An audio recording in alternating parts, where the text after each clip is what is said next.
আসসালামু আলাইকুম ওয়া রাহমাতুল্লাহি ওয়া বারাকাতুহু। ইসলামী ছাত্র আন্দোলন বাংলাদেশ বাকেরগঞ্জ উপজেলা পশ্চিম শাখা কর্তৃক আয়োজিত আজকের এই থানা সম্মেলনে উপস্থিত সম্মানিত সভাপতি ছাত্রনেতা নজরুল ইসলাম তানিম প্রধান অতিথি হিসেবে উপস্থিত থাকবেন। এদেশে লক্ষ কোটি তৌহিদি জনতার রাজনৈতিক রাহবার মুফতি সৈয়দ ইসহাক মোহাম্মদ আবুল খায়ের, সহকারী মহাসচিব ইসলামী আন্দোলন বাংলাদেশ। বিশেষ অতিথি হিসেবে উপস্থিত আছেন ইসলামী আন্দোলন বাংলাদেশ ফরিদপুর বিভাগের সাংগঠনিক সম্পাদক বাকেরগঞ্জের কৃতি সন্তান হযরত মাওলানা নুরুল ইসলাম আল আমিন চৌধুরী।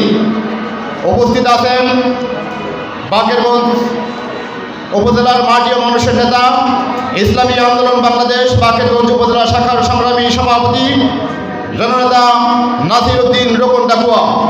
মঞ্চে উপস্থিত আছেন বাকেরগঞ্জ উপজেলার নিয়ামত ইউনিয়নের স্বনামধন্য চেয়ারম্যান জননেতা মোহাম্মদ হুমায়ুন কবির সহ বিভিন্ন ইউনিয়ন থেকে আগত ছাত্র ভাইরা। সকলকে জানাচ্ছি ইসলামী যুব আন্দোলন বাকেরগঞ্জ উপজেলা পশ্চিম শাখার পক্ষ থেকে আন্তরিক শুভেচ্ছা, বিপ্লবী অভিনন্দন। ইতিহাস আমাদেরকে বারবার স্মরণ করিয়ে দেয়, এই ছাত্র জনতা, এই যুবকরা যদি জেগে ওঠে, বাংলাদেশ নয় তামাম পৃথিবী জেগে ওঠে। ঠিক কিনা বলেন? আমরা ইতিহাস থেকে শিক্ষা নিয়েছি, ইসলামের প্রধান শত্রু আবু জাহেল যখন ইসলামকে তামাম পৃথিবী থেকে মিটিয়ে দেওয়ার জন্য ষড়যন্ত্র লিপ্ত হয়েছিল, সেই বদর প্রান্তে যুবক মুআজ মুআইয়াদ তারা আবু জাহেলের মতো ইসলামের শত্রুকে দুনিয়া থেকে বিদায় করে দিয়েছে। ঠিক কিনা বলেন? 1952 সালে আমরা ইতিহাস থেকে দেখেছি, যখন এই বাংলাদেশ থেকে আমাদের মাতৃভাষাকে কেড়ে নেওয়ার জন্য কালো চক্রান্তে লিপ্ত হয়েছিল, তখন এই ছাত্র সমাজ রাজপথ দখল করে তাদের নিজের জীবনকে বিলিয়ে দিয়ে আমাদের মাতৃভাষাকে রক্ষা করেছে। 1971 সকল আন্দোলনে এই ছাত্র সমাজ, যুব সমাজ অগ্রণী ভূমিকা পালন করে এদেশের সকল দাবির উপস্থাপনা আদায় করেছে। ঠিক কিনা বলেন? আমাদের মধ্যে থেকে গত জুলাই আগস্টে যে আন্দোলন সংগ্রাম শুরু হয়েছে, তামাম বাংলাদেশ যখন এই ছাত্ররা রাজপথে অবস্থান করেছিল, তখন এই ছাত্রদের পাশাপাশি টোটাল বাংলাদেশ জেগে উঠেছিল। ঠিক কিনা বলেন? শহীদ শাসককে সকল রাজনৈতিক দল মিছিল, মিটিং, অবরোধ, হরতাল দিয়ে এই সংস্কৃতি যখন পতন করতে পারে নাই, ছাত্র সমাজ যখন রাজপথে ভূমিকা পালন করেছিল, তখন এই শহীদ শাসক পালাতে বাধ্য হয়েছে। ঠিক কিনা বলেন?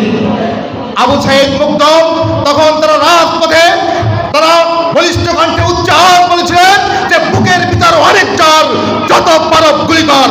তাদের এই কণ্ঠের সাথে কণ্ঠ মিলিয়ে হাজার লক্ষ ছাত্র জনতা যখন রাজপথে ভূমিকা পালন করেছে, তখন বাংলাদেশ থেকে এই শহীদ শাসক পালিয়ে দিতে বাধ্য হয়েছে। ঠিক কিনা বলেন?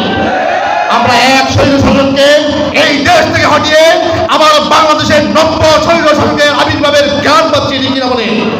আমরা বাকেরগঞ্জ থেকে স্পষ্ট ভাষায় জানিয়ে দিতে চাই, বাকেরগঞ্জের মধ্যে কোনো শহীদ শাসক, কোনো চাঁদাবাদী, টেন্ডারবাদী, কোনো দখলদারিত্ব আগামী দিনে বাকেরগঞ্জের মাঝে থাকতে পারবে না। ঠিক কিনা বলেন?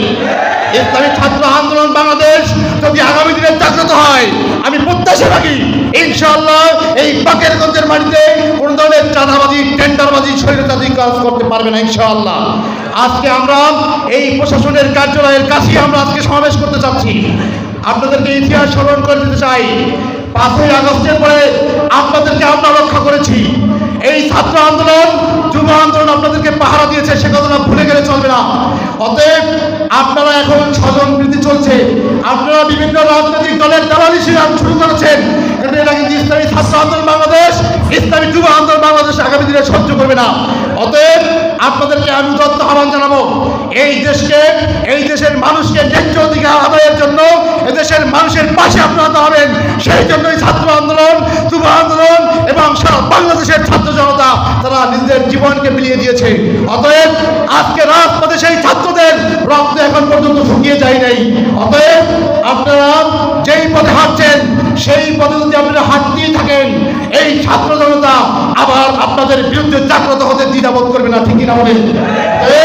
এই ছাত্র জনতা, প্রিয় যুবক ভাইদের উদাত্ত আহ্বান জানাবো, আগামী দিনে বাংলাদেশের মানুষের অধিকার আদায়ের জন্য সকল কল্যাণমুখী আন্দোলনে আমরা রাজপথে থাকবো ইনশাআল্লাহ।